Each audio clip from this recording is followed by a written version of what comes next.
آیشه لطفاً قسم نکو، سرم قهر نشو. بیبی باور کو جگر خون شدم، نمیخواستم قسم شوم. چیزی که میشد شد. جگر خونی فایده نداره. چطور از خاطر توی خانه را هلاکت. خاله باشه، برش قصای خوب بگویه. باز مریض زود خوب میشه، این خود طبیعی است. فکر کنم سیروم خلاص میشه. من میرم پرستار خبر بدم.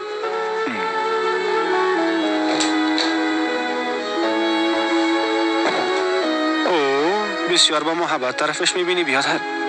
محمد باز شروع.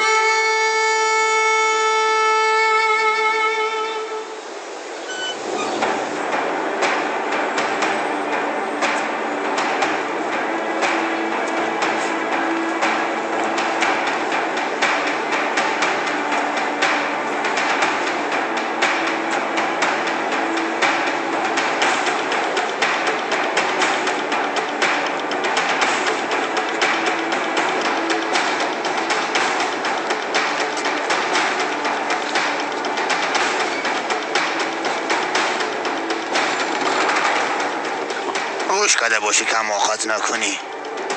چی میخوایی؟ را برو. تو چی میکنی؟ را برو.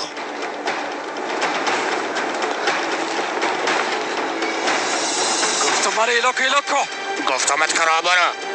بیبی قدرت اختطاف میکنن بیادر. صبر کو احمد.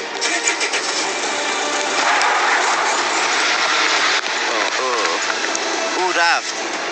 قدرت اختطاف کردن. زنگ بزن، به خانواده‌اش زنگ بزن.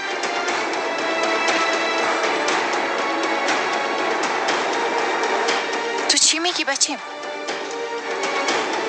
چی؟ بچیم تو چی میگی؟ چی شده عروس؟ قدرت بود.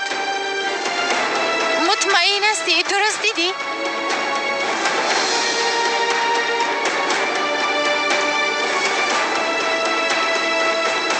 تا چیزی شده زحل. گپ بزن زحل.